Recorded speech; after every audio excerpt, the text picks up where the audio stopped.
Hello and welcome. I'm Master Lama Rasaji, and this is our Thursday edition of Rasaji Speaks. I want to thank you for joining us. The reason for my background today is this is PFL Webinar Day. We have an exciting webinar for you today, and that's going to be 4 different members, 2 women and 2 men, who have recently experienced the Philadelphia tour. And you got to hear what happened to these people. It's amazing. Every time we have somebody on like this, we like to do that right after. It's going to be a mind blower. Just can't wait for you to hear from these people what actually happened to them during their time here. So let's say today's subject matter: bold ventures, transforming fear into abundance, and risk taking. Wow. Kiyosaki wrote a book called Rich Dad, Poor Dad. If you've never wrote it, you need to read it. To give you a foundation, what his mindset was, he was a guy about 30 years ago plus. Him and his wife were living in a station wagon with $300 between them. He looked at her and he said, "Sweetie, when we make our first million, we're going to get a nice little piece of property and we're going to take a year off. And that's what we're going to do." About 6 months into that first year, because that came about 5, 6 years later, is all. He told her one day, he says, "You know what? I am so excited." They had a nice little ranch. And he said, "I'm so excited. I'm ready to go back to work. I got all these ideas." The wife looked at him and said, "You go back to work. I'm going to divorce your honey." He goes, "Divorce me now? I thought you would have divorced me 5 or 6 years ago when we were living in the station wagon." She says, "No." She says, "But why do you think you have all these great imagination?" He said, "Because you've been off. You've been off the hamster wheel for 6 months. What are you going to do in another 6 months?" He goes, "You got a really good point." Einstein said that it wasn't our IQ that made us genius. Not really. It's our imagination. It's our imagination. When we're a kid, we daydream about all the things we can do. And then the world teaches us all the things we can't, right? In order to overcome the fears and rise to become an entrepreneur and realize that what happened to King Solomon can happen to you, realize what you're supposed to do here in this life, you can do. Master Rabbi Jesus constantly told us, you can have anything you want as long as you believe that you can. Law of the universe. Law of the universe.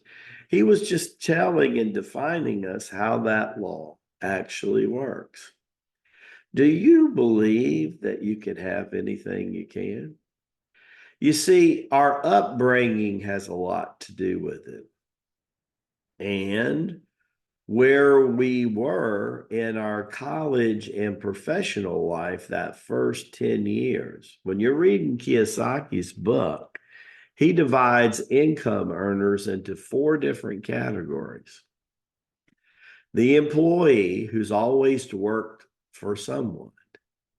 The 1099 self-employee who realized they've learned a trait between what they were trained to do and what they spent a decade or more doing. And now they can offer services at a premium price and begin to arrange their schedule so they begin to free up some time.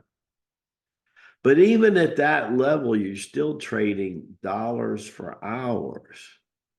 If you created a system and you leverage that system. And as Joe Paul Getty said, learn to make a little bit off a bunch of people, as opposed to a lot of money off one person that is time and labor intense.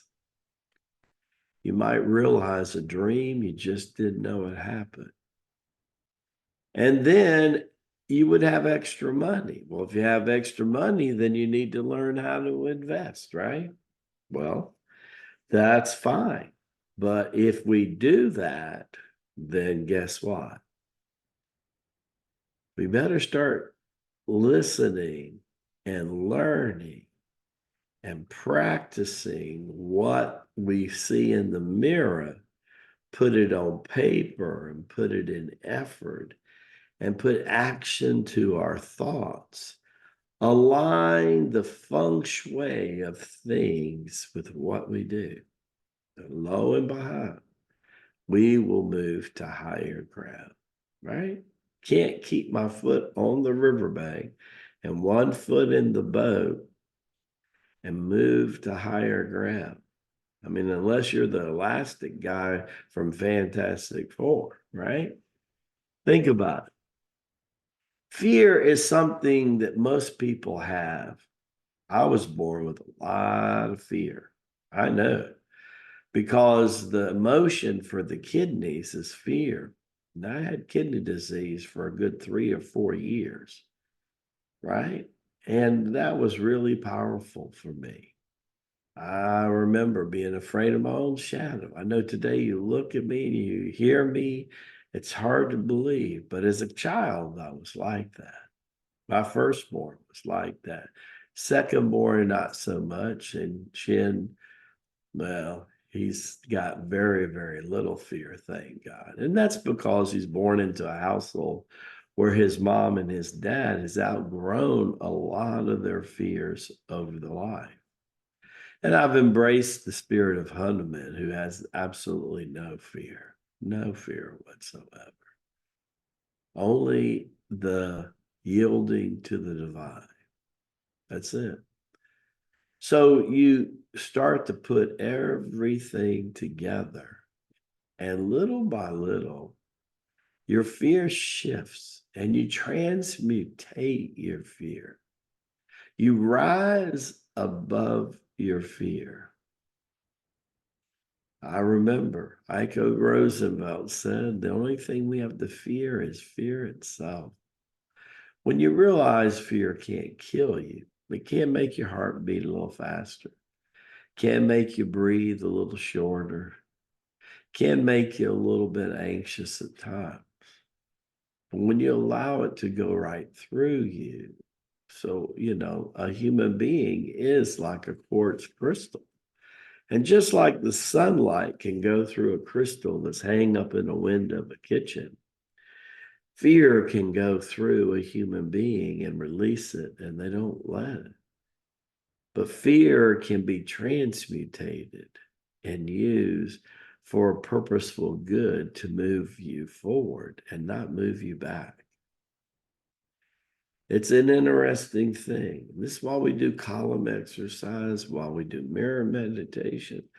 It's why we step out and step up, because we know the moment we do, Holy Spirit is right there for us to land in and to make its footstool. It's a great thing to be with you today. Looking forward to seeing you this afternoon on our 1 o'clock broadcast with the hostess with the mostest, Sister Lynette, and 4 really pumped up people throughout the weekend. You're going to start wondering, where is those feng shui envelopes? Because I want to see Lama G and Master David and everyone in Nashville. Seats are already going quick. That's right. We're already 25% full, and we're not only 2 or 3 days out of the event. Just imagine yourself. You want to be in Nashville, Music City, USA. Master David and them are going to be playing some country music.